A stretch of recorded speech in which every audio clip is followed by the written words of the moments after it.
The Big Picture, Kings, Farmers and Towns, 600 BCE to 600 CE। Harappan civilisation के खत्म होने के लगभग 1500 साल बाद इंडियन सबकॉन्टिनेंट में बहुत बड़े चेंजेस आ रहे थे।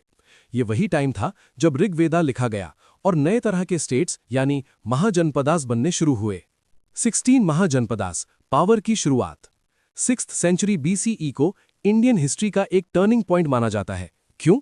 क्योंकि इसी टाइम पर आयरन यानी लोहे का यूज बढ़ गया था और कॉइन्स यानी सिक्के चलने लगे थे। पूरी कंट्री में 16 बड़े स्टेट्स बन गए जिन्हें महाजनपदास कहा जाता था। इनमें से सबसे पावरफुल बनके उभरा मगधा यानी आज का बिहार। मगधा पावरफुल क्यों था? वहां की मिट्टी बहुत उपजाऊ यानी फर्टाइल थी, वहां लोहे की माइंस यानी आयरन माइंस थी वेपन बनाने के लिए, और हाथी यानी एलिफेंट्स आर्मी के लिए इजीली अवेलेबल थे। द मौर्यन एम्पायर, पहला बड़ा साम्राज्य। मगधा की ग्रोथ से ही निकलकर आया मौर्यन एम्पायर।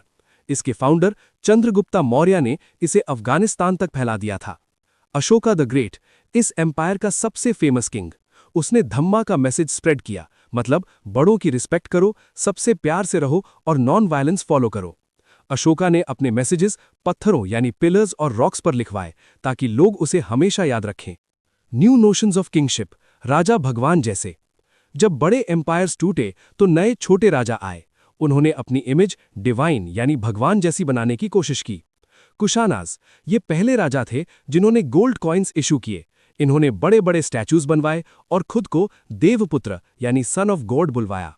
गुप्ता एम्पायर, इनके टाइम को गोल्डन एज कहा जाता है। इनके बारे में हमें प्रशस्तिज यानी राजा की तारीफ में लिखी गई बातों से पता चलता है, जैसे प्रयाग प्रशस्ति जो समुद्रगुप्त के लिए लिखी गई थी। फार्मर्स और रूरल लाइफ, जमीन का हल। किंग्स के साथ साथ किसानों की जिंदगी भी बदल रही थी। प्रोडक्शन बढ़ाने का तरीका, किसानों ने आयरन टिप्ड प्लाउशेयर यानी लोहे का हल यूज करना शुरू किया। साउथ इंडिया में टैंक्स और कैनाल्स से इरिगेशन होने लगी। सोशल डिफरेंसेस, सब किसान एक बराबर नहीं थे। कुछ बड़े जमींदार थे जिन्हें साउथ में वेल्ललार कहते थे और कुछ बिल्कुल लैंडलेस लेबरर्स थे। लैंड ग्रांट्स, राजा अक्सर ब्राह्मणास या रिलीजियस इंस्टीट्यूशंस को जमीन दान यानी गिफ्ट में देते थे। इसका रिकॉर्ड कॉपर प्लेट्स पर रखा जाता था। टाउन्स और ट्रेड, बाजार की रौनक। इस पीरियड में नए शहर यानी टाउन्स जैसे पाटलिपुत्र, मथुरा और उज्जैनी बहुत फेमस हुए। गिल्ड्स यानी श्रेणीज, मर्चेंट्स और क्राफ्ट्समैन ने अपने ग्रुप बना लिए थे जो रॉ मटेरियल और प्राइसेस कंट्रोल करते थे। ट्रेड रूट्स, इंडिया का व्यापार यानी trade central Asia, north Africa और यूरोप तक फैला हुआ था। मसाले, कपड़े और आइवरी की बहुत डिमांड थी। कंक्लूजन, पता कैसे चला?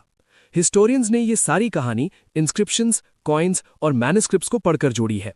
1830s में जेम्स प्रिंसिप ने ब्राह्मी और खरोष्ठी स्क्रिप्ट को डीकोड किया, तब जाके हमें अशोका और उसके टाइम की सही जानकारी मिली।